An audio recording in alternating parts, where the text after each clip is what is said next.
Okay, good. Uh, so, thank you for coming to my talk.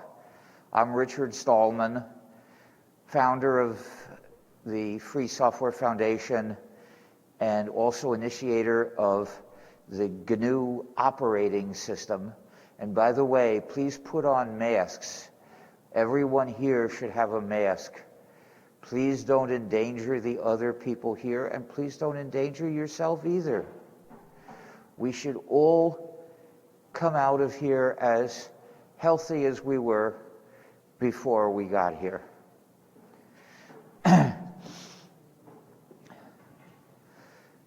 So I'm going to speak for half an hour, maybe 45 minutes, and use the rest of the time to answer questions.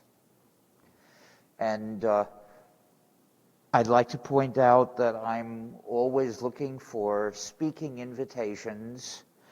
If you would like someone to bring me to give a talk near you, well, what I need is for an organization with funds to send me an invitation.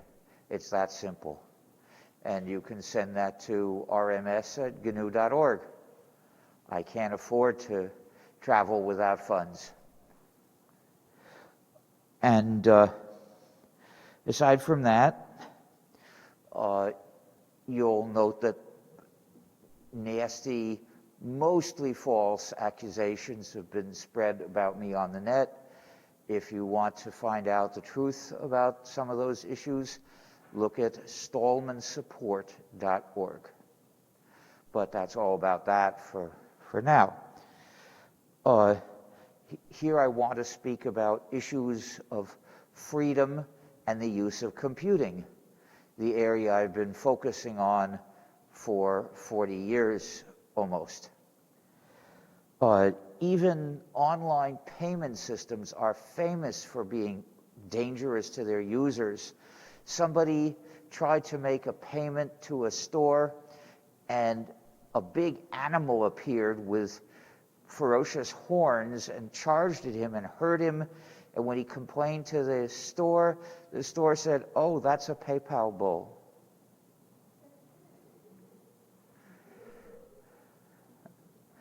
So I see some people got it. So what are some of the issues affecting free software today? Well, one of them affects programming, and it has to do with the question of whether the Rust compiler is really free software or not. Well, if you look at the license on the code itself, the copyright license, that's no problem. It's a free license. If that were the only issue, well, then it would be clear that the Rust compiler was free software. But unfortunately, there's also a trademark license. And in order for something to be free software, people have to be free to redistribute copies, even commercially. And the conditions on the trademark Rust do not make it clear what you have to do. And I try to basically, you have to remove their trademark and logos. Okay, but how do you do that? Concretely, what do you have to do? And for more than a year, I've been trying to find out and getting no answer. If they were to publish a simple recipe, not just an abstract recipe you have to struggle to interpret, but a concrete list of instructions. Do these things, which are simple, concrete steps, and you've removed our trademark and logos, they could solve the problem. I really wish they would do that. And exactly what the instructions are doesn't matter as long as there's no doubt about what you have to do. And it's not the kind of thing that takes judgment calls and hours of work. Aside from that, I have no opinion about Rust. These days, most of my work isn't writing code, and I have no particular reason to learn a new language, and have tremendous amounts of other work to do. People have been wondering why we have the criteria we have for checking programs and products and ruling that they're acceptably free or not. For instance, for gnu+linux distros, we have the Free System Distribution Guidelines. And for products, we have Respect Your Freedom certification. Is that actually oh, it is actually turning. Yeah. Interesting. So, what exactly do they say and why?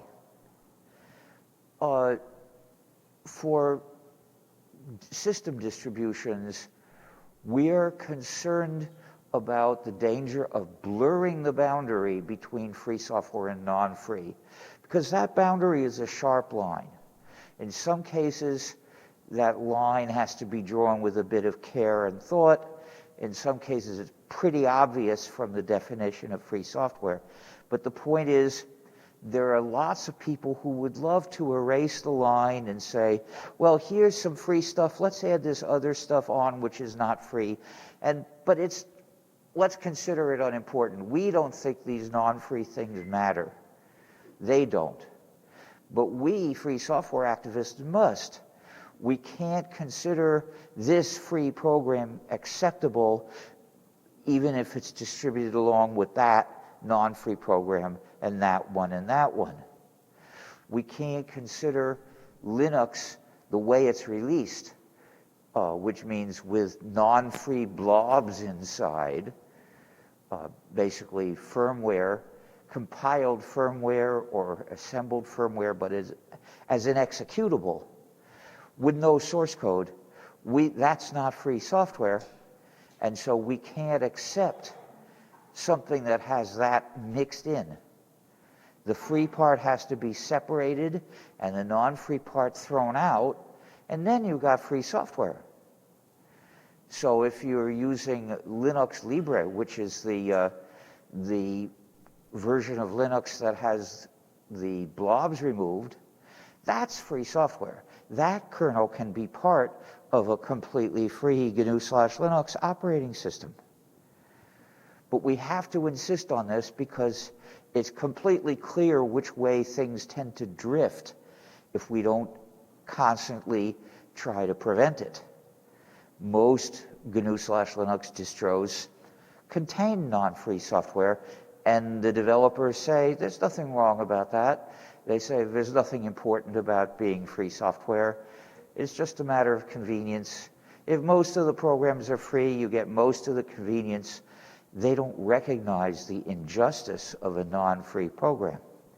We do. That's what we campaign to put an end to.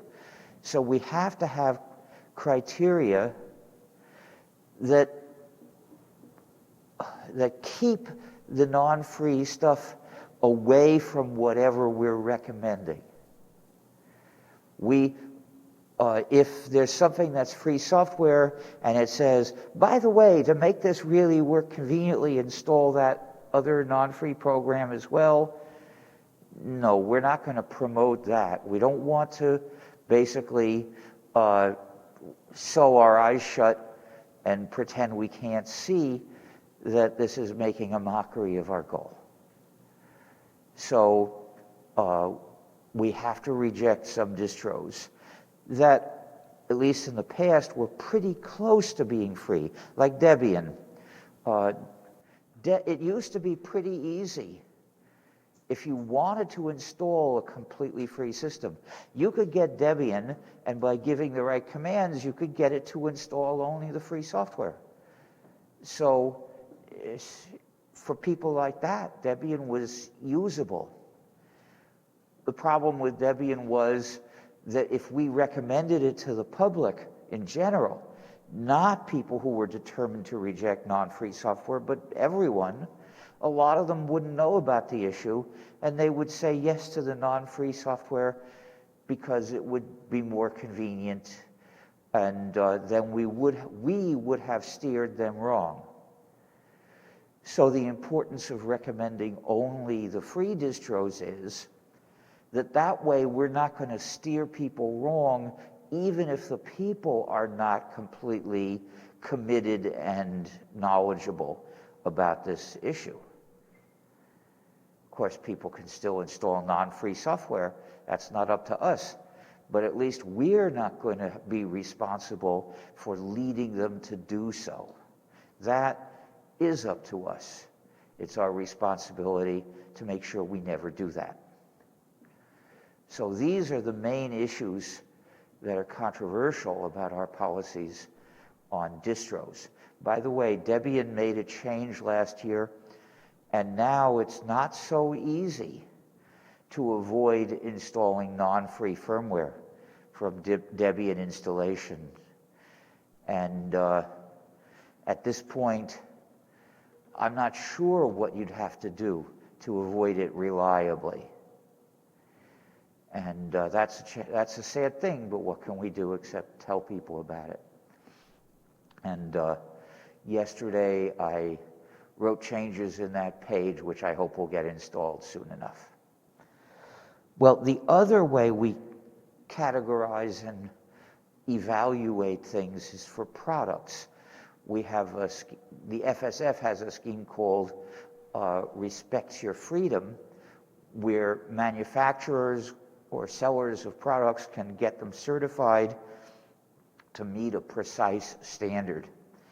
And the standard says that the product software must be entirely free. And that is everything that comes in or with the product to run at the CPU level. But the standard doesn't cover microcode or peripherals, because peripherals have a lot of computers in them now, and there's code that they run. The thing may be delivered with code inside it. And we don't try to judge that, because that's farther than we can manage to succeed in this day and age. Basically, you can't even tell sometimes whether there is a microprocessor inside something. In some cases, I know, for instance, that keyboards typically have a little computer in them, and cameras and disk drives and memory sticks, and we have no way we can't succeed in demanding that those not contain any non-free software. There's no easy way to write replacement software for them. No one can do it. So our ultimate goal is that all of those should contain free software also. But if we want to have a standard that will advance the field today, we can't make demands about those things that are so hard. We have to hope that in the future we get into a position where we can get rid of, reduce, replace the non-free software at lower levels in the product. But we can't succeed at that at present. So we designed Respects Your Freedom to help advance the level of freedom in actual products by requiring the software to be free at the levels where it was feasible for manufacturers to do that, and ignoring the embedded stuff where it's hard to get a grip on the problem at all. And one distinction that it makes is between software that comes inside of a piece of hardware, and on the other hand, software that the user has to install afterward. Well, if software comes inside the piece of hardware, then the user never has to touch it or have anything to do with it, and the user can make sure nobody else ever gets to touch it or have anything to do with it. It will run, but it might as well be a hardware circuit. But if you're going to install that software into the product, like each time it boots, or write it in a file on disk to get installed into the hardware every time it boots, or anything like that, you'd be lying to yourself if you pretended that you were not installing it. Every user of such a thing has to install it somehow. It has to be in the system distro. And there's no denying that. So the built-in non-free program that users never have to touch, that is accepted. It's below the level of the CPU. It doesn't run on the CPU. If it ran on the CPU, we would reject it in any case. But for the things that run on embedded processors or microcode, we don't care about those if they're not, if they're packaged inside. But if the user has to install them, then basically that's non-free software in your system distro, and you can't. We can't ignore that problem merely because it would be convenient to ignore it. So these are the controversial points of respect your freedom and the reasons for them. Now, there's been a lot of controversy about machine learning systems. Some people like to call them artificial intelligence. Professor Sussman says they're not any kind of intelligence because they don't actually understand anything. He says they're comparable to dissociated press, which is a fun hack to scramble text such that the result will be somewhat meaningful, but amusing. Dissociated press comes from the 1960s. In any case, that's what ChatGPT does.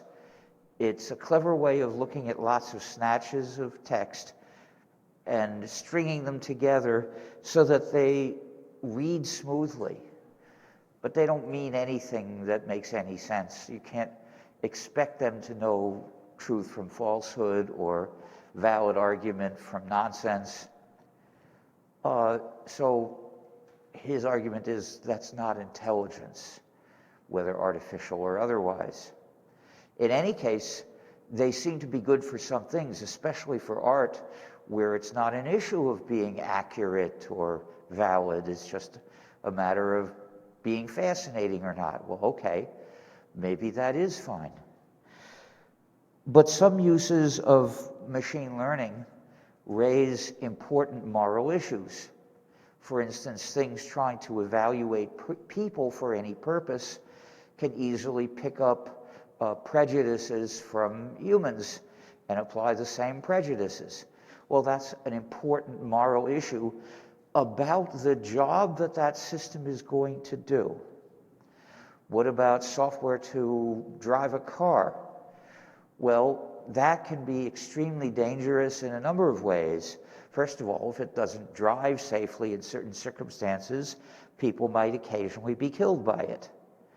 Secondly, it probably has a lot of factual data about people, like the people riding in the car, and anybody in the vicinity that it drives past. If it has cameras watching around it, it could notice and recognize all the passersby. It would be an enormous mass surveillance system. Even tracking where passengers go is an injustice. Of course, you don't need machine learning to do that. Goober, the ride company that pays drivers peanuts, which is why I call it Goober, that is keeping track of all the passengers and everywhere they go. It's vicious. It should be illegal for that reason alone. And also it makes people run non-free software to ask for a ride. That's out of the question. These two reasons are the reasons why I would never consider using Goober or its competitors, because they're all unjust in the same ways. But in terms of the dangers to society, Mostly they don't have to do with the free software question. An incompetent human driver would be just as dangerous as an incompetent machine learning driving system. And then if the driving software is not adequately reliable and if it causes harm to people, well, whether it's done with machine learning or with hand code, it's the same question. So what we find is that the issues that these things raise don't really have anything to do with machine learning. These issues are there because of what the job the software is doing, no matter how that software does it. And so what we find is, what I find, it seems, is that the moral issues raised by specific uses of machine learning are not issues about machine learning. They're issues about implementing that job. And they also usually don't have much to do with the issues of software freedom, of freedom for computer users. Because, a machine learning system to control driving your car could, you wouldn't be able to, if that's non-free, so you can't change it, that's an injustice. But supposing it were hand-coded, if it's non-free, you still couldn't change it, that's the same injustice. So whether it's machine learning or not is orthogonal to, there's machine learning or hand code, there is respecting your freedom as the user of the software, and there is whatever else affects people from the use of the system. And those are three separate things. And we need to study these uses to judge which uses are unjust. And we need to see, is this free software, can users change it or not? Because if they can't change the software they're using, that's an injustice. But these two areas of moral questioning are more or less orthogonal. And one conclusion I draw from that is you can't expect software licenses to address the domain-specific moral issues of how this device is being used. Some of those systems should simply be prohibited. Some of them maybe have to be checked and inspected for safety. But in addition, the software you get, when you get it, should be free software. And you shouldn't be compelled to do your computing through somebody else's disservice, because you can never change the code that's running in somebody else's server. If somebody sets up a service to do certain computing for people, those people are all helpless. This is known as service as a software substitute. The ethical way to distribute such capability is to hand out copies of software that users can run. Hand out copies of free software that users can run so they can also change how it operates and have control over that computing. Telling people, connect to this server and give your queries and get your answers, that always denies people control. That's why I speak of these as online disservices. Now,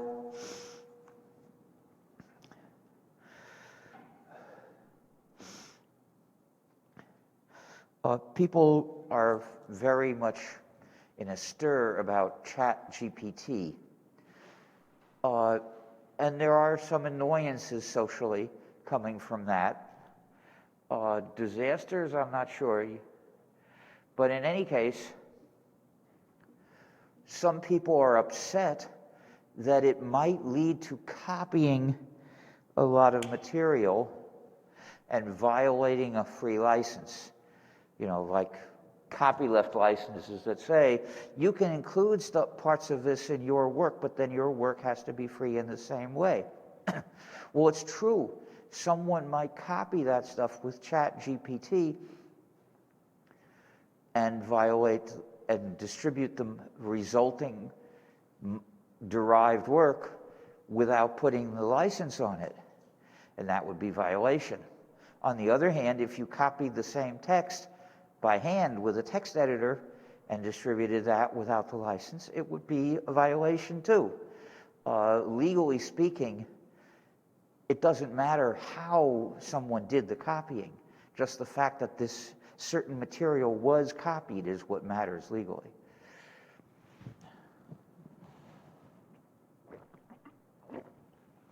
Because of this, we don't need to change free software licenses to say something special about these cases. The license already does the right thing.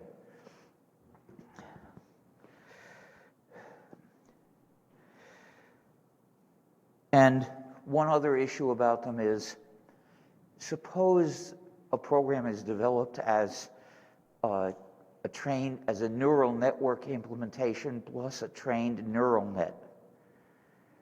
Well, how can you make that free software? The trained neural net isn't made by compiling something. So what is its source code? My conclusion is that the trained neural net is source code because it's not made from some other form of the same program. It's designed by training, but if you want to modify it, you don't need to develop it from scratch by training on the same set of data. You can train it to act differently by starting from what you got and then running training with different data. So there's no need to get the original training data. You get the neural network that embodies the original training data. And if you want it to be different, you can change it by training that with some additional data. And that, I believe, satisfies the requirements to be free software.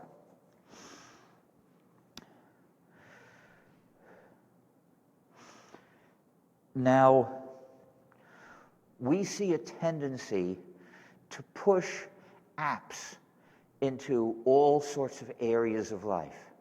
And the result of this is injustice. Because if you have to do something by getting an app, and remember, these apps are not free software, and most of them are just interfaces to a disservice, and they normally are disservices. Basically, a service doing computation that's basically should be yours to do and control is always unjust. And even when what you're doing is real communication with someone else, and that has to involve talking to so-and-so's server, if it has malicious functionalities, it's unjust in any case. And that's normal. So we find these sneaking into all sorts of areas of life. First of all, into many kinds of products. Automobiles, tractors, insulin pumps, TV sets.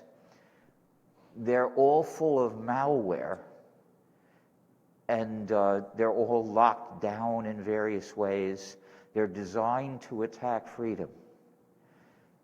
I believe we need laws to put a stop to that. Now, prohibiting something because it's harmful to society can lead to bad results. I mean, just look at the war on drugs. You know, there are drugs that hurt the people who use them very badly, but prohibiting them and really trying to enforce that hurts society very badly too, even worse. So this is why I would be against any effort to go around finding all distribution of any non-free software and stamping it out. But we should make sure that reputable companies don't do it, that big activities aren't based on using non-free software. We should direct society away from that trap, but not carry it to the point of repression. And then there are activities that basically require you to do things with apps. And they're all over, even governments are doing it. And that should be certainly illegal. Anything that is basically essential for some people to do, there has to be a freedom-respecting way for people to do it. Now, earlier this year, it became impossible to download bus schedules from mbta.com without running non-free software. I can hack around this. I look at the source code of the page, and I can find data that I can use, that I can put together into the file of the PDF file I want. It's in a few minutes for each one. That's not nice. You used to be able to just click and download the PDF file. They should make sure that still works. I left a complaint by phone. I can't contact them digitally. The website has a way to send them a message, but it depends on running non-free software, so I can't do it. But they do have a phone that you can use to convey information to them.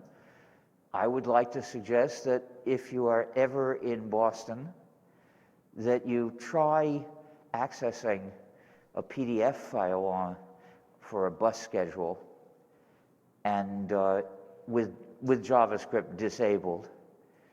And if it doesn't work, and I am confident it won't work, then phone and leave a complaint. Say that they should fix that. Why not? It'll take you a few minutes, and it might be interesting as an experience. And it will be helping the cause of freedom.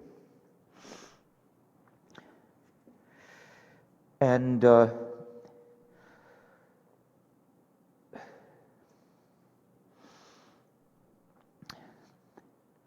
you find this if you want to visit the U.S., and supposing you don't need a visa to go to the U.S., you have to use a website that probably makes you run non-free software.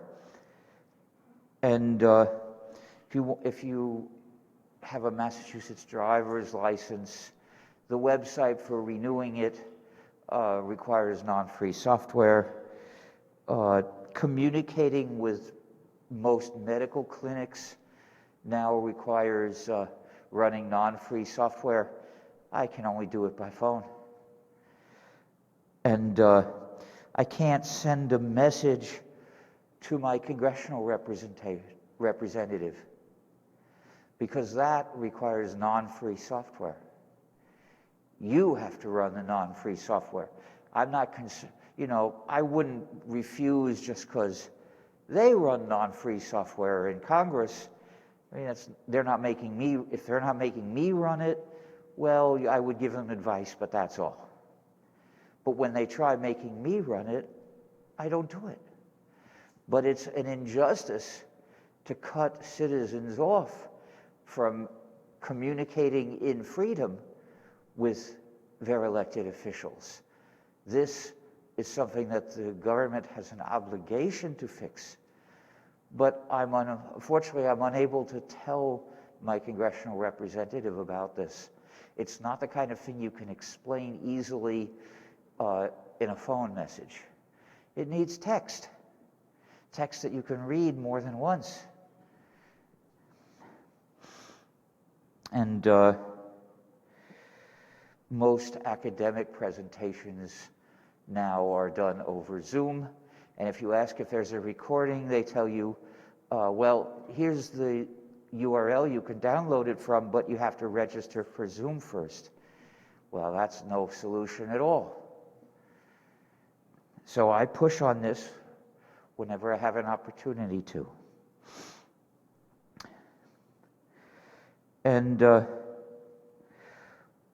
I think, by the way, that it would be useful to, we find that a lot of schools tell students, you're not allowed to connect your computer to our network if it's running gnu/linux because it's insecure.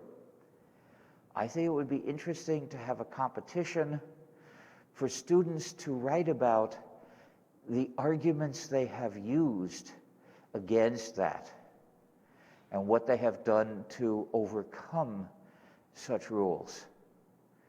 And then we could publish that. This is an important area, and it's a way that activists can get started with practical experience and then reporting what they've done. So, and one new area for malicious non-free software is, you might say, thought monitoring systems. There are systems that, using electroencephalogram technology, can monitor things about a person's mental state. And companies use this to basically, for thought control, to punish employees, or if they seem to have a bad or distracted or upset attitude, to require them to calm down. And as they get more accurate, maybe they'll be able to detect you if you're detect whether you're angry at the company, because of course the company is paying you too little, imposing too much stress on you, putting you in danger, because that way the profit gets higher and the employees are disposable. Well, if anyone who dares to resent this gets detected and fired, what's going to happen? Are we going to have a society of sheeple? That's where it's headed towards. And that shows very clearly the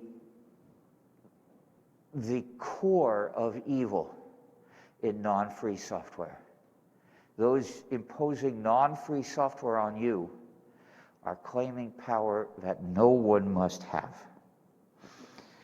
So anyway, once again, I'm looking for speaking invitations. Please, if you find an organization that can set up and fund a talk, please send me email, rms@gnu.org. And if you would like to see the refutations of nasty rumors that are mostly false about me, look at stallmansupport.org. And please join the Free Software Foundation. That is an important thing to do. The FSF needs your support. So now I'd like to answer questions. I don't know what system people have for receiving them, but I'm sure the staff have set one up. So we have questions that came to us both online, as well as I'm sure there's some questions from... Well, how about if I alternate, one from here, one from online, roughly? Yeah, that sounds good. Okay, any questions here? And when you have a question, please come up here to the mic. And line up at the mic. That way we don't have to wait while you walk. Can you just give me an idea of what your question is? A cue.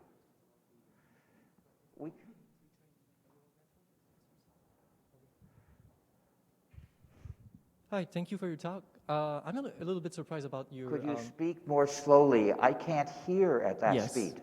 Sorry. I'm a little bit surprised at your claim well, your position on providing a pre-trained neural network as free software, how is it different than, let's say, providing software and a binary blob on the side to make the software work? I explained the difference. Just a second. I need to sit down now. I will get a chair. Sorry to mess up the height of the camera, but I feel I should be sitting.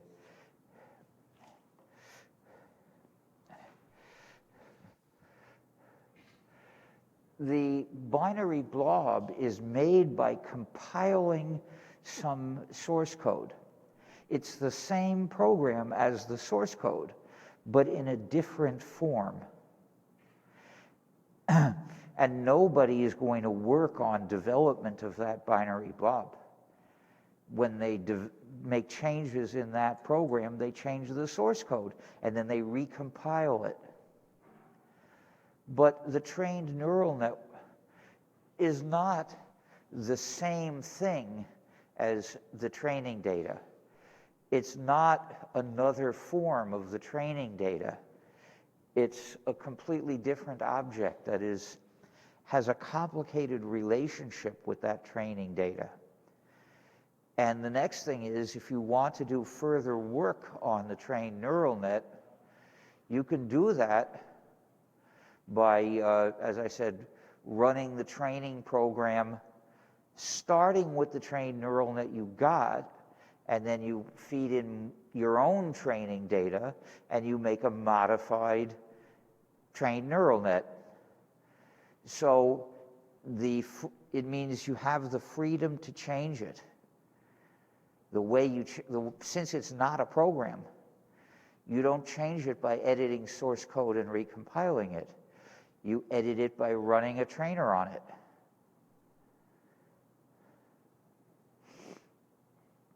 Basically, there isn't source code for that trained neural net. There is no form of that was written by a human.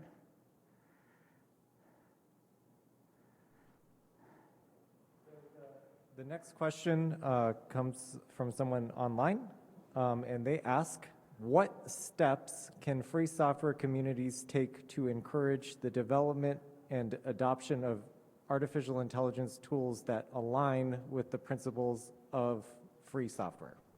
Well, first of all, trained neural nets are not artificial intelligence for the reasons that convinced me when Professor Sussman said them to me. So this question is a bit incoherent, but we do want to encourage development of free software to run and to train neural nets, and we want to encourage the release of free trained neural nets. Now, to do this, what we mainly need to do is insist and not accept the non-free ones and not accept the online disservices, which are service as a software substitute, or SaaS. And I've seen a very bad trend. Someone is releasing a trained neural net with one of those licenses full of usage prohibitions. There's a long list of different kinds of use that are prohibited. Well, if the license of a program or whatever it is restricts how you can use it, that's not free software. And there are reasons for this. In gnu.org/philosophy, there is a page why programs must not restrict the freedom to run, I believe is its name, but you can find it in gnu.org/philosophy, which explains why, although those licenses are well-meaning, they cannot succeed at their aim of preventing technology from being used in certain harmful ways. The the lever they're trying to use to achieve that result can't do it. It's not strong enough. But it may discourage the more ethical organizations, but not the unethical ones. And then it also won't discourage the non-free implementations that won't deal with that license at all. They'll be able to release things to do those unethical activities. And those who want to carry out those unethical activities will simply have to use the non-free ones. So no good can actually be expected. And when it's governments carrying out the unethical activities, governments enforce copyright, and they write the copyright laws, and they can create exceptions for whatever. And they don't have to allow copyright to impose any restrictions on what a person can do with a program. And so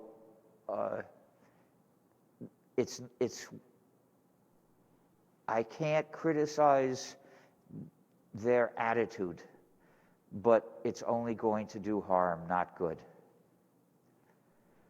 So we need to spread the word about that.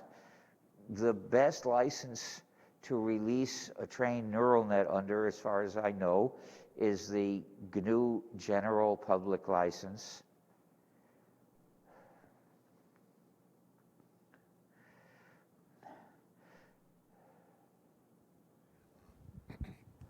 Do you think that there is any validity to the perspective that on average people are more likely to move, are more likely to be moving away from an extremely non-free system to a less non-free system than they are to be moving from a less non-free system to a totally free system? I couldn't hear all of that, but I don't know the answer. For certain, I don't know the answer. There were two comparisons between two things, and I couldn't keep that in my mind long enough. I apologize. It's a bit of a complicated question, I think, the notion of popularization. So we're talking about the likelihood of moving from A to B versus B to C, is that it? Yeah, is it slightly easier to get somebody from Windows to Ubuntu than it is to get them from Windows to Triskel? Well, it's certainly somewhat easier because there are some practical jobs that you can easily do with Ubuntu that you can't do on Triskel because the software to do those jobs is non-free. So that's true. And, people who are supporters of open source focus on convenience. They don't talk about just or unjust computing. They don't make that distinction. Or at least they don't say they make that distinction. They don't talk about it. So what's the kind of argument that might convince a person to reject a convenient non-free program that doesn't visibly mistreat the user? Moral arguments about freedom and power can do it. Convenience can't. So, to the extent that it really is that way, it's because of the focus that people have adopted. And I think that focus was a mistake, which is why I've never endorsed it myself and why I'm always at pains to disagree with it. But you can't deny that lots of people have chosen that focus. Society teaches us to be very attached to convenience. And people who are very attached to convenience are easily herded. So there should be something from the net. The next question comes from online. Do you think the gap between developers and everyday users is widening in terms of their computing knowledge? Well, I have no measurements of this. I have no way of knowing whatsoever. 40 years ago, a software developer had to know a lot of things that ordinary users would never need to know, because the ordinary users never wrote code. So what then? I don't know. Is the distinction, is the difference in knowledge more today or less? My very little educated guess is it's no different.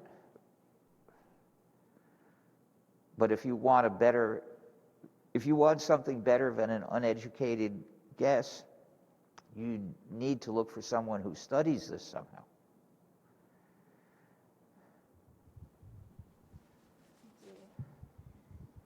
Hello, Dr. Stallman. Thank you so much for being I'm here. afraid I can't hear you at all. I have oh, there, can you hear me now? Yes, it's better, but you need to speak slower and try hard to pronounce each consonant carefully and clearly by paying attention to each one. Speaking fast is more efficient for people who can understand it, but I have hearing problems and I can't. Okay. Hello. Thank you for being here. I'm excited to see you speak. So my question is, you know, you've been doing this for the last 40 years, and every day it's getting harder and harder for an individual to keep their freedom when using technology. You've mentioned how things creep into our lives in all different ways. So I'd like to ask you, how would you encourage us as individuals and as a community to keep up the enthusiasm for the next 40 years? Well, it's hard. I know what I've been doing, which sometimes works. I mean, when I talk about the injustices of non-free software, some people get it, and some people actually become champions of freedom who push back really hard. For instance, in university or high school, there are students who refuse to run the non-free programs that schools tell them to run, and who really fight hard. And some of them succeed in refusing. Now, how do you convince other people around you to join in the refusal? Well, that's partly a matter of social skills. How are you going to succeed in winning the support of other people? Well, one thing that may help is if you socialize with people who are willing to communicate with their friends on a platform that's free. If there's a group of people who communicate through WhatsApp, well, that's not a fruitful place to talk to people. It's better to show people, I don't use WhatsApp on principle. Well, yeah, I could install it in this computer, but I'm not going to because it's an injustice. And then the next thing to do is don't sneer at them. Don't try to demand that they change. You have the right to refuse to do it.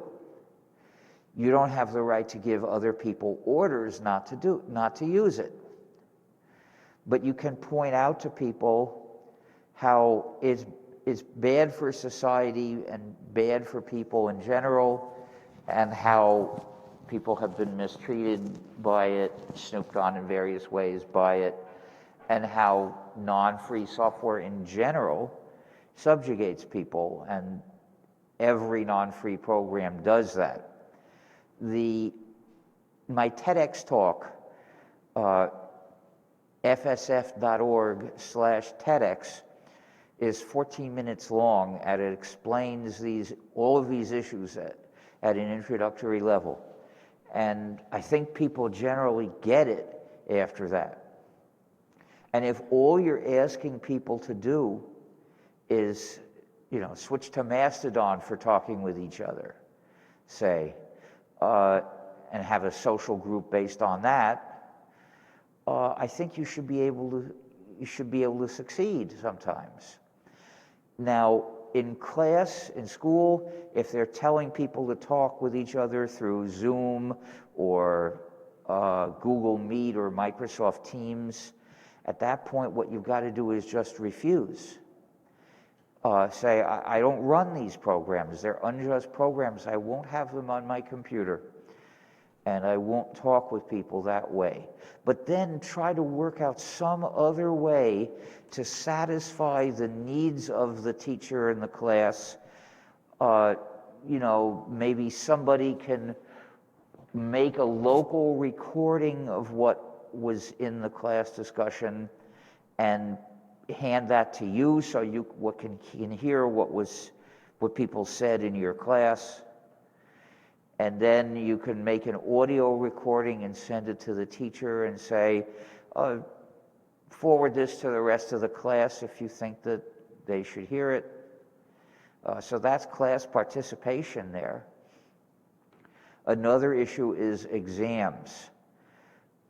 Many schools give exams online using extremely malicious software. Some companies are being sued for spying on people's homes and other people in those homes through their Procto software. Now, Procto is actually Greek for asshole. And I think that's a very appropriate term for those programs. But I would be willing to go to school, to the school building, and sit at a computer belonging to the school only to take the exam. And I would bring with me into that room only the things I'm supposed to have while taking the exam. And they can be quite sure of that because it's they set up that computer in their room, in their building. So you really can't bring anything in to cheat. And so they get what they say they want, which is an exam where they know you're not cheating. And I would be willing to go to the effort of going to wherever they set this up, assuming it's in the same town. Sure, I'll take a bus to get to take the exam. I wouldn't do this every day in school, but I would do it for these special occasions.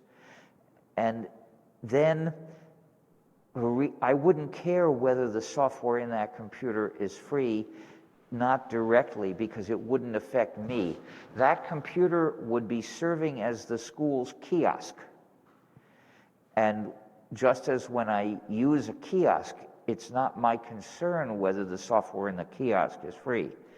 I can use an ATM. I'm sure they are implemented with non-free software, and the bank has no control over it, which is an injustice to the bank. But I don't have a duty to fight the bank for having surrendered to this injustice against it. I can go along. In either case, I have no right to change the software in somebody else's kiosk anyway. It's not my computer. It's not my computing. It's just something I'm talking with. So in the same spirit,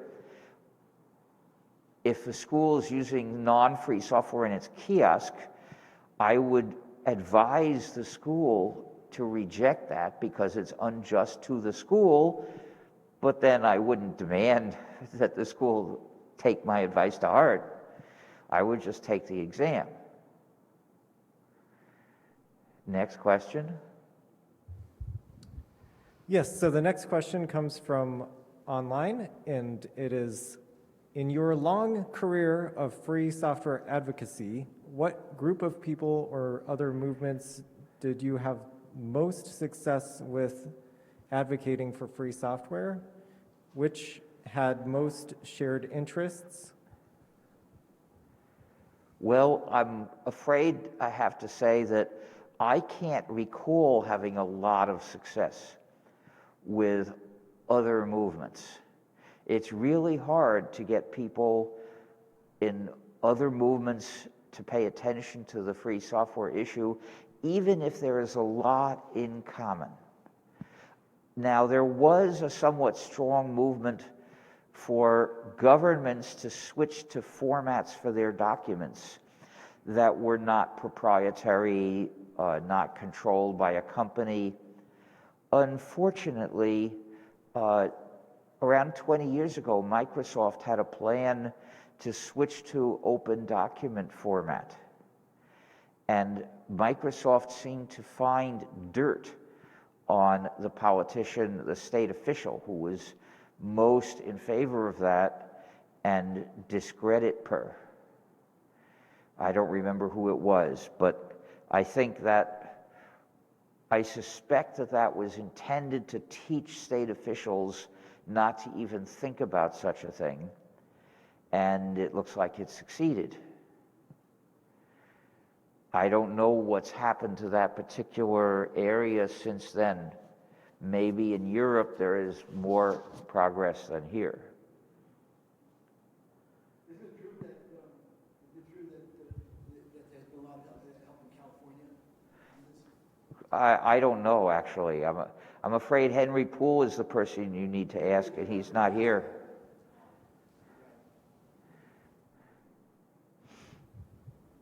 Thank you for your work, Mr. Stallman. You're welcome. I'm glad it's useful for you, and the way to thank us is to become an activist and join in our fight. Yes, sir. So, if you had a trained neural net that was released under a free software license, like the GPL version 3, would it be a violation of the first freedom to not also have free software to train that model and to use that model? No. Just as if you release a C program and there's no free C compiler, that doesn't invalidate the release of your program as free software. Basically, your program and the C compiler are two separate things. The first time I released free software for GNU written in C, there was no free C compiler. There was no free C compiler until I wrote one. And that wasn't the first thing I did.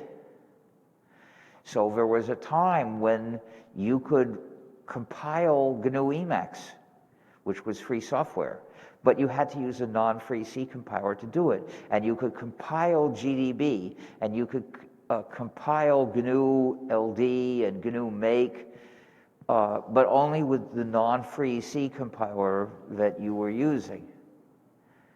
And eventually we came along and released a free C compiler, GCC.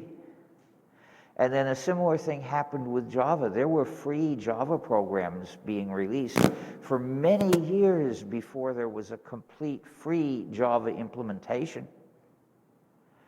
So I described those Java programs as free but trapped. You had the freedom to compile those programs and run them, as well as changing the source code and so on. But there was no free software that would do it. And then after people had done the various parts of this platform, then there was.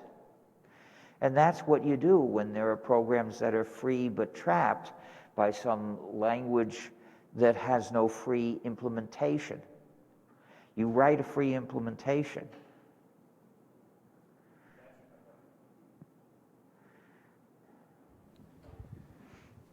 Thank you.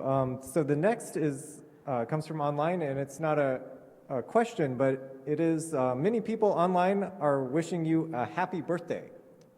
And I'm sure that there's many here as well. Well, thank you very much. And I hope each one of you starts volunteering for the GNU project and joins the Free Software Foundation.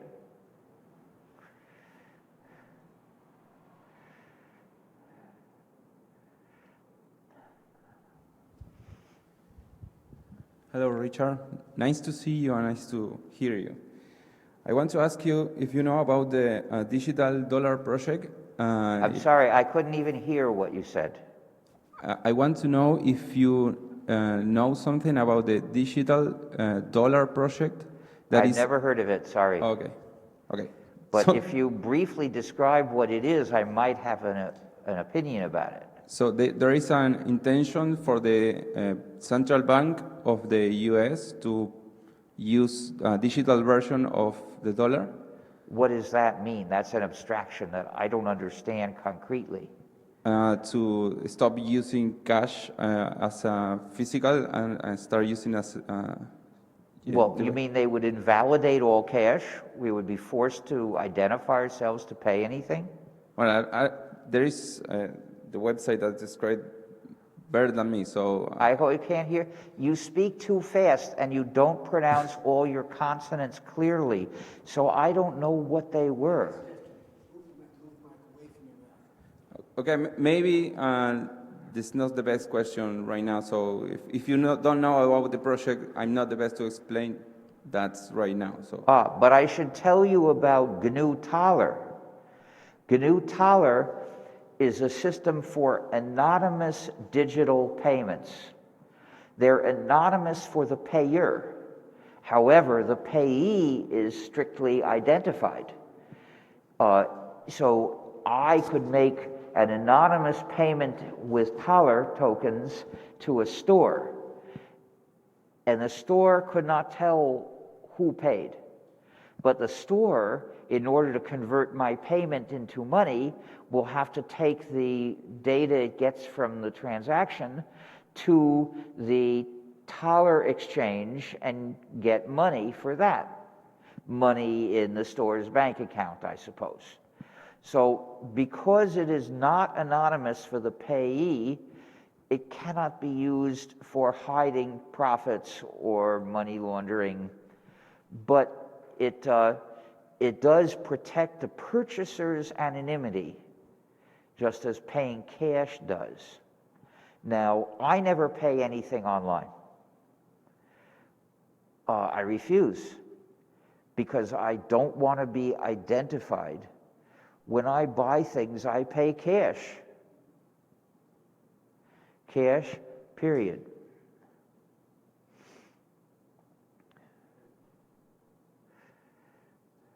In any case, for more information about Thaler, look at thaler.net. And the software works, and an exchange is now being set up, which will function in Switzerland and perhaps also in some of the European Union. I can't hear you very well. I'm one of the developers. Oh, of Thaler? Well, thank you. Anyway, if this digital dollar project is more than just somebody's nightmare, then if you send me a description, a practical level description, not how it works, but what it would do, then I could think about that. For those online that didn't see that, somebody just stood up and said that they are a developer for gnu+linux, and everyone clapped. It's just one person. The next question comes from online, and the person asks, will artificial intelligence guarantee an advantage to proprietary software development over free software development? Well, I don't know. I mean, trying to forecast the future like that, despite so much uncertainty, to me seems rather futile. If the artificial intelligence that we're hypothesizing in the future, because it doesn't really exist now, if it is implemented with tools that can only be used to make proprietary systems, then I'm afraid it would. Or if the software to carry out some intelligent activity is proprietary and nobody sees how to write free replacements for it, or if governments don't allow free replacements for it, and that's a danger too, then yes, those things will tend to put free software at more of a disadvantage. But there have been things like that before which we overcame by eventually developing the free software.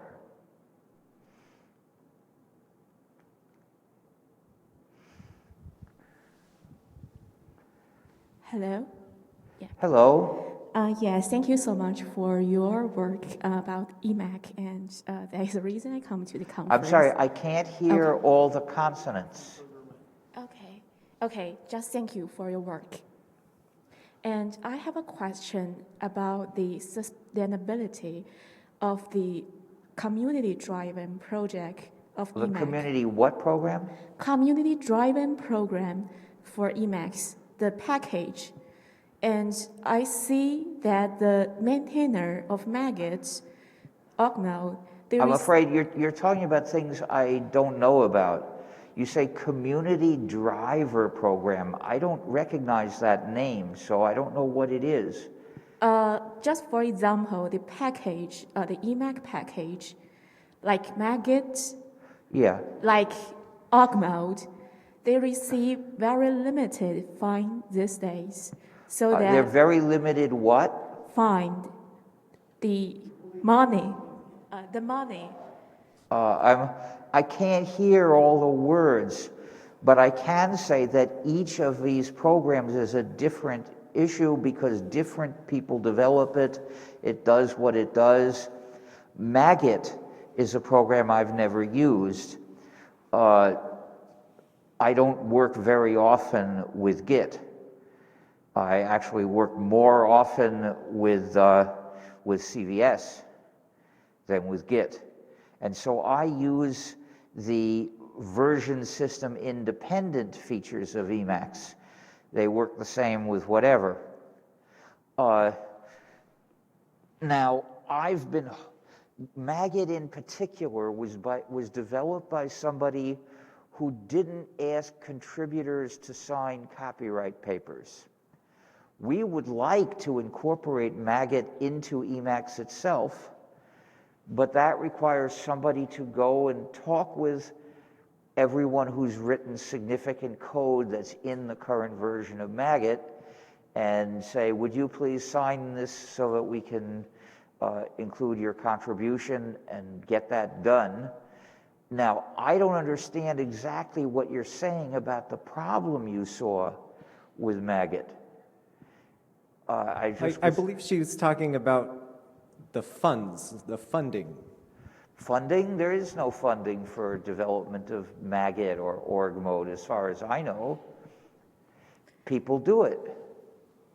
People would like to make Emacs better.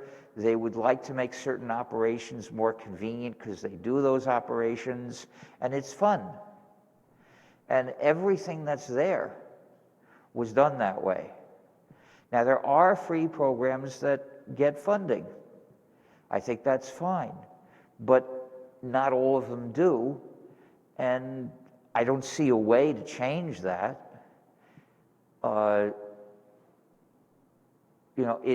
There's some government funding in Europe available for free software projects. I think that's wise. The United States political system is not wise enough to do wise things.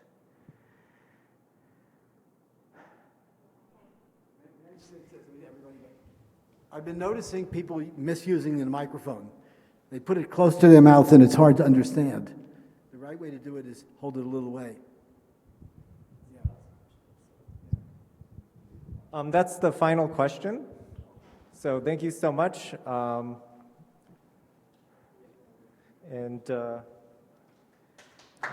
thank you. Happy hacking.